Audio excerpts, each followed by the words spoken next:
আদান ভাই যখন এই কালারটা নিয়েছে তখন আমি এই কালার সম্পর্কে জানিই না। উনি কিভাবে খুঁজে এই কালারটাই বুকিং দিছে। এই লোকের বাইক পরিষ্কার থাকবো না তাহলে কি আমাদের বাইক পরিষ্কার থাকবো? এখানে আইসেও মাইক্রোফাইবার দিয়ে বাইকটারে পরিষ্কার করতেছে। দেখেন এর মইসা চকচকা বানায় ফেলছে। দুইটারে আমরা একটু পাশাপাশি রাখছি, দেখেন আপনারাই কোনটারে বেশি ভালো লাগে।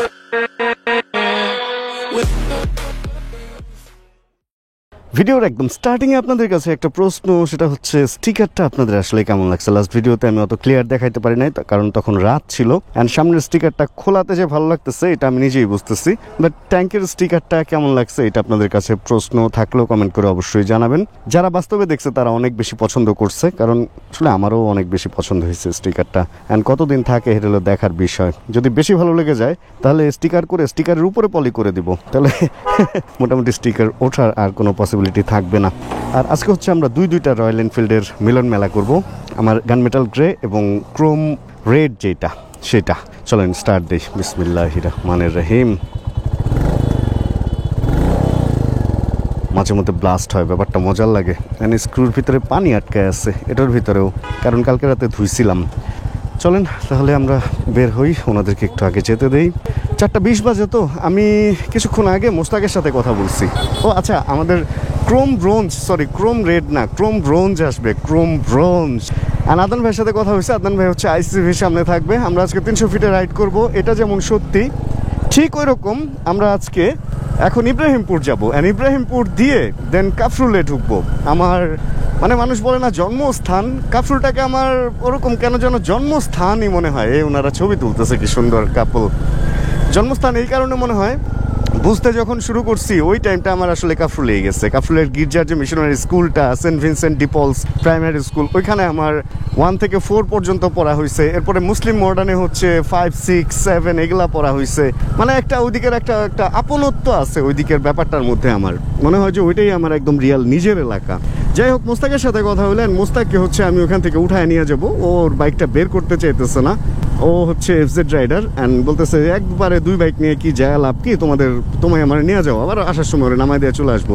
অ্যান্ড কাফরুল ঢুকাটা আমার জন্য আসলে অনেক দূর। যদি 10 নাম্বার দিয়ে যাই সেটাও, আর যদি এদিক দিয়ে ঘুরে বনানী কাকলি দিয়ে ঢুকি সেটাও, মানে সৈনিক ক্লাব যে ওই দিক দিয়ে ঢুকলে সেটাও।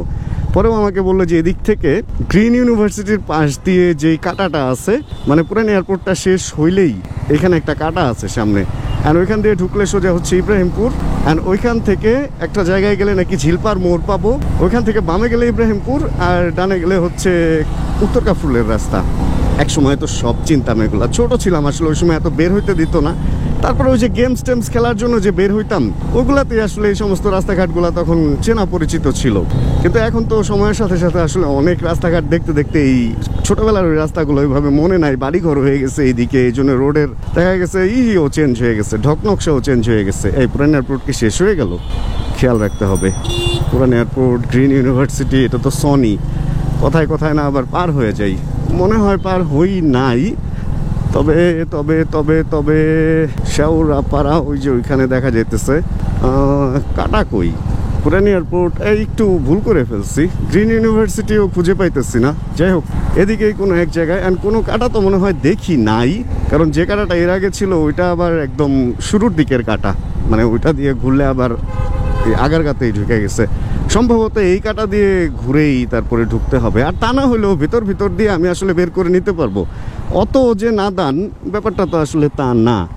অ্যান্ড এদিকে এই চিপা দিয়ে ঢুকা যাই, ভিতরে দেখবেন কোনো না কোনো দিক দিয়ে চলে গেছে। আর এখানে পুলিশ দাঁড়াইছে কেন? অ্যান্ড অনেকদিন পর বলতে গেলে জন্মস্থানের ওদিকে ঢুকতেছি। ভাই, এদিক দিয়ে কি ঝিলপার যাওয়া যায়? আচ্ছা, আর উত্তর কাফরুল যাইতে হলে ডানে যাবো। হ্যাঁ, আচ্ছা, ধন্যবাদ ভাইয়া। যাক, মোস্তাক মোটামুটি ভালো একটা ব্যাপারই বলছে এখন মনে হইতেছে। এদিকে বেশ বড় বড় বাড়ি ঘর হয়ে গেছে। আমরা যখন ছিলাম তখন 4 তলা বাড়ি এদিকে আসলে ছিল। আমি বলতেছি 2000-এর আগের কথা। এদিকে এরকম পানি দিয়ে রাখছে কেন? ছি রে ননি, ছি। এরকম পানি দিয়ে রাখলে তো সমস্যা। আর এই বাইকটায় থ্রটল ইসের মতো না জানেন, মানে হান্টারের সাথে বারবার এটার আমার তুলনা চলে আসে। এটার থ্রটল কিরকম মনে হয় যে একটু উইক, মনে হয় ক্লাস প্লেট উইক এরকম লাগে। আসলে ব্যাপারটা হলো এটার চাকা বড়, তো এটার সিস্টেম আর ওইটার সিস্টেম এক হবে না, এটাই স্বাভাবিক। ওইটার মধ্যে একটা স্পোর্টি ফিল, একদম ভুম ভুম স্পিড উঠে যায়, আর এটা স্পিডটা একটু আস্তে উঠে, মানে ইনিশিয়ালি একটু আস্তে উঠে, বাট অভ্যাস হয়ে যাবে। ব্যাপারটা এরকম হয়েছে, মানে এখন এটাকে এগুলো নতুন এক্সপেরিমেন্ট করতেছি, এই জন্য এরকম লাগতেছে। কিন্তু এদিকে কি হয়েছে ভাই? উত্তরকা ফুল যাবো কোন দিক দিয়ে? সোজা যায় ডানে। আছে, ধন্যবাদ ভাইয়া। এত ভিড় ভাড়টা নাকি এমনিই? আচ্ছা, হবে কিছু একটা। এক ছোট ভাই বলতেছে রয়্যাল এনফিল্ড। সোজা যায়, এটাই সম্ভবত ঝিলপার মোড়, বামে গেলে সম্ভবত ইব্রাহিমপুর, ডানে এটা মনে হয় উত্তরকা ফুলের রাস্তা।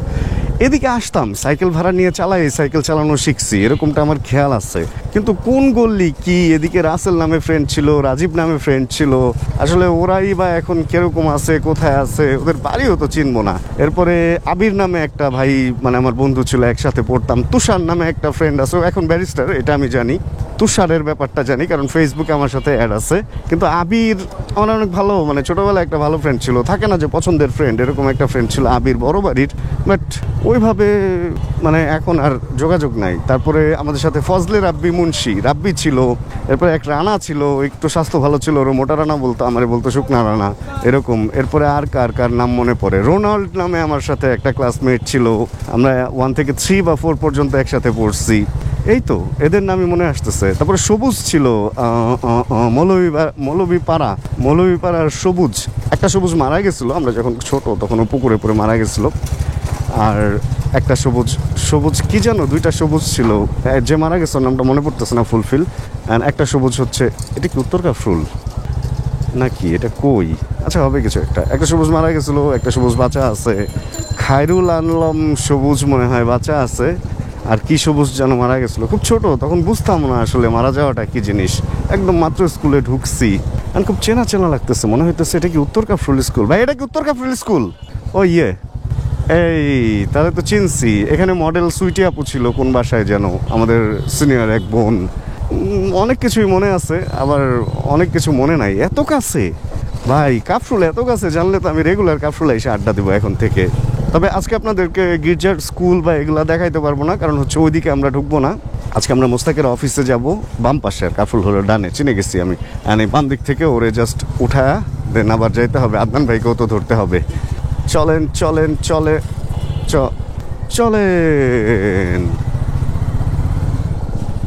এদিকে একটা পাকা মসজিদ ছিল, আর আমরা যেখানে থাকতাম ওটা ছিল টিনের মসজিদ, 341 নম্বর বাসায় থাকতাম। দেখেন একসময় এখানে সবাইকে চিনতাম, আর এখন কারো চেহারা চেনা যায় না। মানে আসলে যুগটা কালটা কিভাবে পরিবর্তন হয়। একসময় এখানে মানে প্রত্যেকটা লোক রাস্তায় চিনতাম, কে কোন বাসায় থাকে সব জানতাম। আর আজকে এদিক দিয়ে ঘুরতেছি, কিছুই বুঝতেছি না কই আছি আমি। উত্তরকা ফুল স্কুল দিয়ে এটা কই বেরোইতেছি না, একটু রাস্তা ভুল করছি ভাই। হাই কেয়ার হসপিটালটা কোন দিক দিয়ে যায়? হাই কেয়ার হসপিটাল কোন দিক? ভাই বড় হয়েছি এই এলাকায়, কিন্তু এখন কিছু চিনি না। গির্জা স্কুলে পড়তাম। হ্যাঁ, MSI ব্লগস, জি ভালো আছেন? গির্জা স্কুলে পড়ছি, মুসলিম মডার্নে পড়ছি, এখন কিছুই চিনি না। ওকে, আচ্ছা, ধন্যবাদ ভাইয়া। মানে এতক্ষণ আপনাদের যেই সমস্ত ইনফরমেশন দিছি এগুলা ফুলফিল অনেকটাই ভুল ছিল। এখন যে কোন দিক দিয়ে বেরোইতেছি এগুলো আসলে ফুলফিল আমি নিজেও বুঝতেছি না। কোনো চিপা চাপা অলি গলি কিছুই চিনতেছি না, তবে খুব আপন একটা গন্ধ পাইতেছি। মানে এলাকার মধ্যে একটা আপনত্ব থাকে না, সেই আপনত্বটা লাগতেছে। একটা বাড়ি চিনতেছি না, একটা ঘর চিনতেছি না। অ্যান্ড হাই কেয়ার হসপিটালের কথা বলছি, তো হাই কেয়ার হসপিটালটা হচ্ছে কচুঘাট বাজার রোডে, মানে পুরানো যে চেকপোস্টটা ছিল সেই পুরানো চেকপোস্টের ওইখানে। এখন বহু ডানে ভাই, এই তো গেলাম। আসসালামু আলাইকুম। হাই কেয়ার হসপিটাল বেরোবো কোন দিক দিয়ে? সামনে থেকে ডানে। হাইটেক না, হাই কেয়ার না তো, হাইটেক। আচ্ছা, ধন্যবাদ। ও ভাইয়া, হাইটেক হসপিটাল কি এদিকে?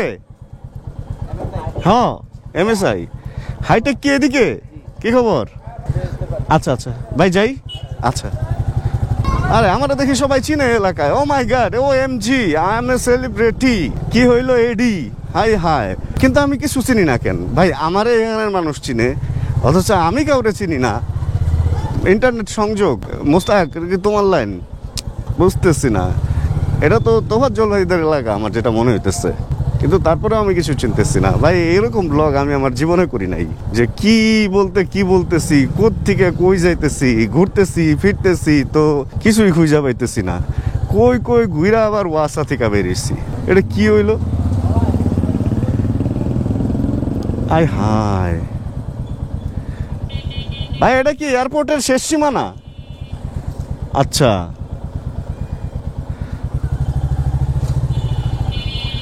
মানে বাণিজ্যত আমার শেষ। এই পেছনের এই রাস্তা দিয়ে আসলে এই হলো ঝিল পার।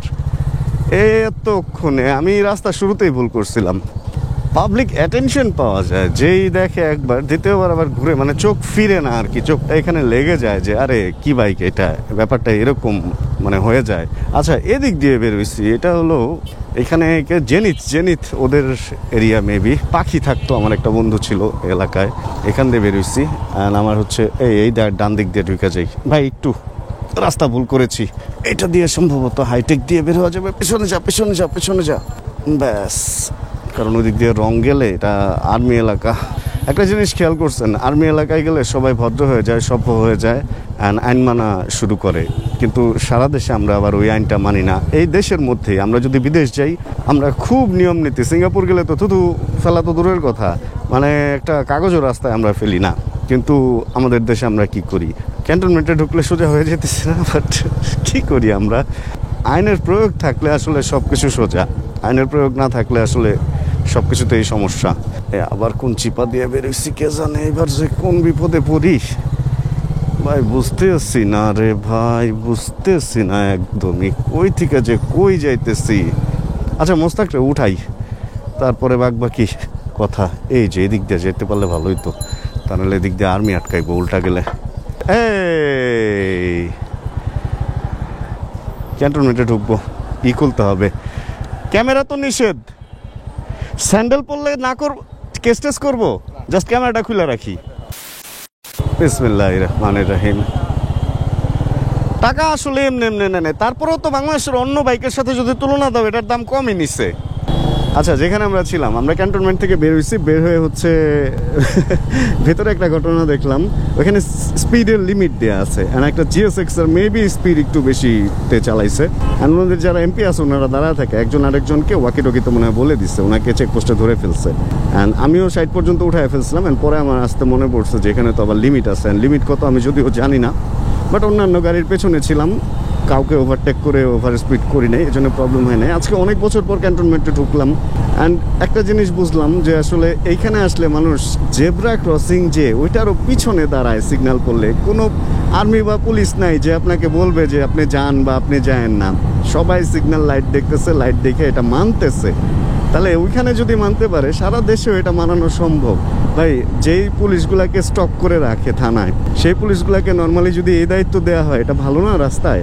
কারণ তাদের বেতন তো দেওয়া হইতেছে। স্টক করে না রেখে রিজার্ভ ফোর্স যেগুলো আছে ওগুলাকে, ওই পুলিশ ভাইদেরকে তো রেগুলার এই জিনিসটা নিয়ম কানুনের কাজে যদি লাগানো হয় তাহলেই হয়ে যায়। আসলে এটা হয় না, হবে না, হচ্ছে না। কারণ হচ্ছে তাহলে তো টাকা খাওয়ার রাস্তা বন্ধ হয়ে যাবে, সবাই যদি একদম ল মতো চলে। প্রবলেম এটাই, প্রবলেম এটা ছাড়া আর অন্য কিছুই না। এখন কথা হচ্ছে আমরা এদিকে বের হয়ে গেছি, আর আদনান ভাই অলরেডি ফোন দিয়ে দিছে, অ্যান্ড সেই ফোন পেয়ে আমরা অলরেডি হচ্ছে ICCB গেটের সামনে, বসুন্ধরা গেটের সামনে যাওয়ার জন্য রওনা হয়ে গেছি। অ্যান্ড আজকে আমরা যখন এই রাইডটা করতেছি তখন একটা হলিডে, অ্যান্ড এই হলিডেতে মোটামুটি বিকেলবেলা অনেকেই ঘুরতে বের হয়ে গিয়েছে। সেই একটা ব্যাপার স্যাপার। বাস আমাকে এই চিপার মধ্যে এসে চাপ দেয় রাস্তার একদম লেফটে। আচ্ছা, অলরেডি আমরা চলে আসছি হচ্ছে 300 ফিটের একদম শুরুতে, অ্যান্ড আদনান ভাই এইদিকে কোনো এক জায়গা আছে। হ্যাঁ মামা, হাইওয়ে, হ্যাঁ বড় রাস্তার জন্য ঠিক আছে। আমার সাথে বাইক নিয়ে অনেক আলাপ আলোচনা হইতেছে, অ্যান্ড বাইকটা ভালোই গরম হয়েছে সিটি রাইডে। আসলে ব্রেক ইন পিরিয়ডের বাইক একটু গরম হবে, এটা নর্মাল, এটা মেনে নিতেছি, বাট আসলেই ভালোই গরম হয়। একদম ট্যাঙ্ক পর্যন্ত এখানে গরমটা ফিল করা যেতেছে, ট্যাঙ্কও গরম হয়ে গেছে, ব্যাপারটা এরকম। আমাদের ভাইজান কই, সে কই আসলে না না এ ভাই একটু মজা নিয়ে নিল। এই হচ্ছে ভাইয়ের সেই জিনিস। ভাই আপনারটা তো তুমুল পরিষ্কার, চেহারা দেখা যায়। আরে ভাই তুমুল পরিষ্কার রাখছে এটারে। কয় দিনই বা হয়েছে 300 ফিটের এই রাস্তা বানাইছে, কয়দিন বলেন? অ্যান্ড দেখেন শুরু হয়ে গেছে কাটাকাটি। এটা একটা কাজ হইলো? এত সুন্দর একটা রাস্তা এইভাবে কাটা ফেললো এখানে। এটা কি ফুটপাথ হবে না কি হবে কে জানে। তবে ভালো কিছু হইলে তো অবশ্যই ভালো, বাট আগের রাস্তাটা যাতে নষ্ট করে না হয়, মানে আগের রাস্তাটা যাতে আবার আগের মতো ঠিক করা হয়। এত সুন্দর, এটা আমাদের দেশের একটা অ্যাসেট, বাংলাদেশের একটা সম্পদ এটা। এরকম একটা 300 ফিট রোড, এক্সপ্রেসওয়ের মতোই তো বলতে গেলে। এতগুলা লাইনওয়ালা রোড বাংলাদেশে মনে হয় আর কোথাও নাই। আর এই রাস্তাটা এইভাবে কাটা ফেলাটা একটা মনটা খারাপ হয়ে গেল দেখা। বাট অবশ্যই ভালো কোনো কিছুর জন্যই হয়তো কাটছে। ওরকম না যে আমাদের মিরপুর বা উত্তরার মতো যে রাস্তাটা আজকে বানিয়ে দিয়ে গেছে, কালকে ওয়াসার মনে পড়ছে যে আরে আমার তো এদিক দিয়ে একটা লাইন নেওয়ার ছিল। এরকম না হইলেই হয় ব্যাপারটা। আর এই হচ্ছে ভাইয়ের ক্রোম ব্রোঞ্জ কালারের যেই রয়্যাল এনফিল্ড, দুইটা রয়্যাল এনফিল্ড নিয়ে আমরা ছুটে চলেছি, সেই একটা ব্যাপার স্যাপার। অ্যান্ড ভাই তো মিলা পুরা ক্রোম একটা হেলমেটও পরছে, আর হেলমেটের মধ্যে আমি আমারে দেখতে পারতেছি, সেই একটা তুমুল কিন্তু ব্যাপার স্যাপার। ভাই আপনার হেলমেটটা তো ক্রোম ব্রোঞ্জ হয়ে গেছে পুরা, সেই পুরা ক্রোম কালারের, সেই লাগতেছে সেই। এই কালারটা জোশ লাগে আমার কাছে, এত সুন্দর। মানে আদান ভাই যখন এই কালারটা নিয়েছে তখন আমি এই কালার সম্পর্কে জানিই না। উনি কিভাবে খুঁজে এই কালারটাই বুকিং দিছে। হ্যাঁ ভাইয়া, হ্যাঁ নাম্বার পাইছি এটার। হ্যাঁ সামনে একটা চেকপোস্ট আছে, আদান ভাইয়ের এটা মনে হয় শুধু ব্যাংক জমা দিয়ে চালাইতেছে। প্রবলেম নেই, রয়্যাল এনফিল্ডের বাইক আপনি যদি কিনেন এটার পেপার আসতে মাসখানেক সময় লাগে। অ্যান্ড এই এক মাসখানেক আপনি যদি ব্যাংক জমা দেন তাহলে কোনো জায়গায় কোনো পুলিশ আপনাকে কেস করবে না। এটা একটা সাধারণ ক্ষমার আন্ডারে পড়ে আর কি, যেহেতু এটার ফাইলটা আসতে একটু লেট হয়। এটা পুলিশও জানে, মানে যারা কেস করে তারা জানে। এই জন্য একটু নির্ভয়ে চালাতে পারবেন যদি ব্যাংক জমাটা দেন। কিন্তু ব্যাংক জমা না দিয়ে কেউ আবার চালাতে যায় না, তাহলে আবার একটু রাস্তায় ফাঁপড়ে পড়তেও পারেন। আজকে 300 ফিটে এসে একটা জিনিস দেখলাম যে এখানে ইদানিং চেকপোস্ট বসে, অ্যান্ড হলিডেতে তো অবশ্যই। আর আজকে হলিডে অনুযায়ী এখানে মডিফাইড বাইক বা যে যারা একটু সাউন্ড করে চালায়, হলার লাগায়, ওই টাইপের ছাপড়ি ব্যাপারটা এখানে আজকে একদমই নাই। মানে এত কুল একটা ব্যাপার স্যাপার, এত অল্প ক্রাউডের একটা ব্যাপার স্যাপার আজকে এখানে পাইলাম। নর্মালি এই টাইমে তো একদম মানে বুম বাম রেস টেস অ্যাক্সিডেন্ট এগুলো থাকেই, বাট চালান বাবাজি অ্যান্ড একদম ঠিকঠাক হয়ে গেছে, মানে একদম নিয়মে চলে আসছে সব কিছু 300 ফিটে। আজকে হচ্ছে আমাদেরকে নিয়ে আসলাম এই পূর্বাচলে যে একটা এরকম বন বিভাগের জমি আছে, মানে জায়গা আছে, যেটা হলো গজারি বাগান, এটা দেখানোর জন্য। আর এখানে এই গজারি বাগানটা একসময় অনেক বড় গজারি বাগান ছিল, বড় বড় গাছ। এটাতে গুটি করে একটা ব্যবস্থা করছে, যে কারণে এখন সব হচ্ছে নতুন চিকন গাছ। ওই আগের বড় গাছগুলো আর নাই, ওগুলা হয়তো চুরি হয়েছে বা কিছু একটা হয়েছে কাহিনী। কারণ আমরা যখন আরও 10 বছর 15 বছর আগে এখানে আসতাম, আমাদের এখান থেকে আবার নদী পার হয়ে এখানে আসা যায়, তখন যে গাছগুলা দেখছি, যে বড় বড় গাছগুলা দেখছি, ওইগুলার ছেটা ফোটাও এখন নেই। এখন সব একই সাইজের, সব ছোট গাছ। যাই হোক, আবার মোটামুটি বনটা যে বন হয়েছে, বন বিভাগ যে তাদের জায়গাটা বুঝে নিছে, এটা বেশ বড় একটা অ্যাসেট কিন্তু আমাদের, আমরা যারা শহরে থাকি। অক্সিজেনের একটা বিশাল ফ্যাক্টরি বলতে পারেন এটাকে। আর ওইদিকে বাড়িঘর দেখা যায়, ধোঁয়া দেখা যায়, মানে এখানে কাহিনী অলরেডি শুরু হয়ে গেছে। বন বিভাগ কতদিন এটা রাখতে পারবে? এটা থাকা খুব জরুরি, মানে এই জমিটা থাকা খুবই জরুরি, এইটা বন বিভাগের এই জায়গাটা। না মামা, আমি ঠান্ডা পানি খাই না। এই এটার ভিতরে এই যে এখানে আমাকে দেখা যেতেছে, যাক একটা জায়গা আছে যেখানে নিজেকে নিজে দেখা যায়। নিজের বাইকটা নিজেই এখনো ঠিকঠাক মতো দেখি নাই, আজকেই মনে হয় প্রথম দিনের আলোতে এইভাবে দেখলাম। অ্যান্ড এই হচ্ছে আরেকটা জিনিস, দেখেন সে এখন এখানে এইসব গ্লাস মুছতেছে, এটার পরিষ্কার রাখার চেষ্টা। এটার মধ্যে মোটামুটি সব জায়গায় নিজে দেখা যায়। ভাই জিলিক আর জিলিক, চিন্তা করা যায় ফিনিশিং করছে এটাই। আপনার তো সাইলেন্সার পাইপও ক্রোম, ওটার তো অন্য ধরনের। গরম টরম কেমন হইতেছে ভাই? আজকে তো আমারটা বেশ গরম লাগলো, ঢাকা শহর দিয়ে যখন আসলাম। চালালে গরম অনুভব করি না, থামলে ওই সময় একটু হালকা বাতাস লাগে।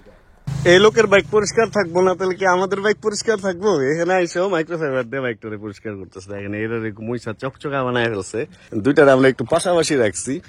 দেখেন আপনারাই কোনটারে বেশি ভালো লাগে। ওইখানে এক মুরব্বী আসছিল ওইখান থেকে, উনি ওয়ালের বাড়িতে হইতেছে গাছ লাগাইতেছে, আইসা মোটামুটি বইলা গেছে দুটাই সুন্দর, কিন্তু এটা একটু বেশি সুন্দর। এই হলো অবস্থা। আসলে এটা সুন্দর, দামও বেশি, জিনিসও সুন্দর, ক্রোম ফিনিশড একটা ব্যাপার তো থাকবে। আর ওটার মধ্যে একটা একটু মানে একটু কি জানো এটারে কি বলে, একটু অল্প বয়সী ফিল আছে। আমি যেটা চালাইতেছি এটার মধ্যে, ভাইয়েরটার মধ্যে আবার একটু গাম্ভীর্যের একটা ফিল আছে, এরকম ব্যাপার। যে জায়গাটায় দাঁড়াইছি এই জায়গাটা এখনো পর্যন্ত অনেক নীরব, কোনো বাইকার, কোনো গাড়ি গ্রুপ টুপ কেউ নাই, এই জন্য ভালো লাগতেছে। সুন্দর একটা বাগান আছে এখানে, দেন ছোট ছোট ফুলের, বেশ এনজয় করতেছি। এখানে দাঁড়াবো আমরা, অনেকক্ষণই দাঁড়াবো, আর তারপরে হয়তো একটু খাওয়া দাওয়ার একটা বন্দোবস্ত করবো আর কি। চলেন আমরা এবার স্পট চেঞ্জ করি। এখানে অনেকক্ষণ ফাঁকা ছিল, কিন্তু রয়্যাল এনফিল্ড দেখে অনেক লোকজনের ভিড় হয়ে গেছে, অনেক প্রশ্ন উত্তর পর্ব শেষ করলাম। এবার আমরা একদম এমন একটা জায়গায় যাব যেখানে হচ্ছে লোকজনের পরিমাণ একটু কম থাকে নর্মালি, বাট আজকে কি অবস্থা হবে জানি না। এখানে একটা ছোট্ট চায়ের দোকান আছে, অ্যান্ড আগে আমরা নৌকায় চড়ে ঘুরতাম, বাট এখন কি নৌকায় চড়ে ঘোরার জায়গা আছে কিনা জানি না। ওই দিকটায় চলেন, চলে যাই। আরে এখানে তো কার গাড়ি আর কিসের সাথে কি যেন লাগে, মাত্রই ঘুরছে। ও হ্যাঁ হ্যাঁ হ্যাঁ, এই যে ঘটনা তো এখানেই ঘটছে। ওরে গাড়ির তো পুরা মাথা এই যে এই জায়গায় পড়া, গাড়ি ভাঙছে মামা। কি অ্যাক্সিডেন্ট হয়েছে ভাই?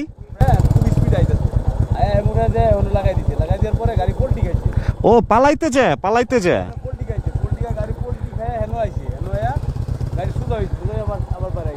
হ্যাঁ ভাই, বুঝছেন না, অ্যাক্সিডেন্ট করছে সে কোনো এক জায়গায়, মানে ও মনে করছে হেয়ার করে বলে হেয়ার টান দিয়ে গেছে, আর কিছু হয় না। এই যে টান দিছে আর ব্যালেন্স ঠিক করতে পারে না, তো হেন মারে দিছে, মারে দেওয়ার পরে হেন থেকে উল্টে গেছে, পাল্টি গেছে, হেন পাল্টি গেছে, হেন তো আবার একটা পাল্টি গেছে। হেন ভাবো আমার গাড়ি আছিল, হেন গাড়িটা আমরা ঢুকাই খারাপ হয়ে যাবো ভাই। কতক্ষণ আগে? 5-10 মিনিট আগে ভাই। হ্যাঁ 10 মিনিট হয় না এখন, পোল্ট্রি খায় আবার উঠে আবার ভাগছে। সব ফালাই হয়ে গেছে। আরে বাম্পার ফালাই রেখে গেছে। কি গাড়ি ভাই? কেন যে এই কাজগুলা করে, এত স্পিডে কেনই বা চালাইতে হইব? এই দিক দিয়ে পোল্ট্রি খায়, এই যে দেখছো আমার কোনামুনা সব ভাঙ্গা, এই যে ঘষা ঘুষা খাইছে, যে এই দিক দিয়ে মনে উপরে উঠছে, এইখান দিয়ে উঠছে, ওইখান দিয়ে নেমে গেছে আবার। হ্যাঁ কি গাড়ি এটা? কি এর বাম্পার? পিছনের বাম্পার না মামা এটা? কি একটা অবস্থা, নাম্বার প্লেটটা পরে থাকলে তো কাজে দিত। এই রেস্টুরেন্টগুলো যখন হয়েছিল তখন অনেক সুন্দর রং টং করা একটা ব্যাপার স্যাপার ছিল। এখন লোকজন এদিকে আসা কমায় দিছে, এই রেস্টুরেন্টগুলো দেখেন ভাঙা চুরা একাকার। এদিকেও অনেক ঝর্ণা টর্ণা বানাইছিল, বাট এখন ওইভাবে আর লোকজন আসে না। এই দেখা যায় ফ্রাইডে স্যাটারডেতে টুকটাক আসে, আর এমনিতে লোকজনের ভিড় হয় না। আর এরকম ভাঙ্গা রাস্তায় মানে এত সুন্দর শখ অ্যাবজর্ভ করতেছে আমরা দুইজন বসা, মানে গাড়িতে যেরকম শখ অ্যাবজর্ভ হয় ওর চেয়েও মনে হয় যে এটা ভালো শখ অ্যাবজর্ভ হইতেছে। পুরো ধুমা সুন্দর চলতেছে, উপরে ওঠা নিচে নামা, পুরো ব্যাপার স্যাপারটাই অন্যরকম। ভালো লাগলো এখানে এসে। কিন্তু ভাইয়েরটা তো স্পোকের চাকা, যদি কোনো কারণে লিক হয় তাহলে একটা ফাপড়ে পড়তে হবে। আমারটা তো অ্যালয়ে টিউবলেস, মোটামুটি লিক হইলেও পাম্প বের হইতে দেরি হবে, বা পাম্প দিয়ে চলে যেতে পারবো। বাট ওই স্পোকের চাকা লিক হইলে সমস্যা যেটা, ওইটা ঠিক না করে, পাঞ্চার না ঠিক করে যাওয়াটা সম্ভব হবে না, ঠেলতেই হবে। এই হচ্ছে প্রবলেম। মেঠোপথ, সুন্দর একটা শপ, অ্যান্ড দুইটা বাইক, এখানে একটা, ওইখানে একটা, অ্যান্ড বাইরে এখানে বসছে। বসার জায়গাটা অনেক বেশি সুন্দর।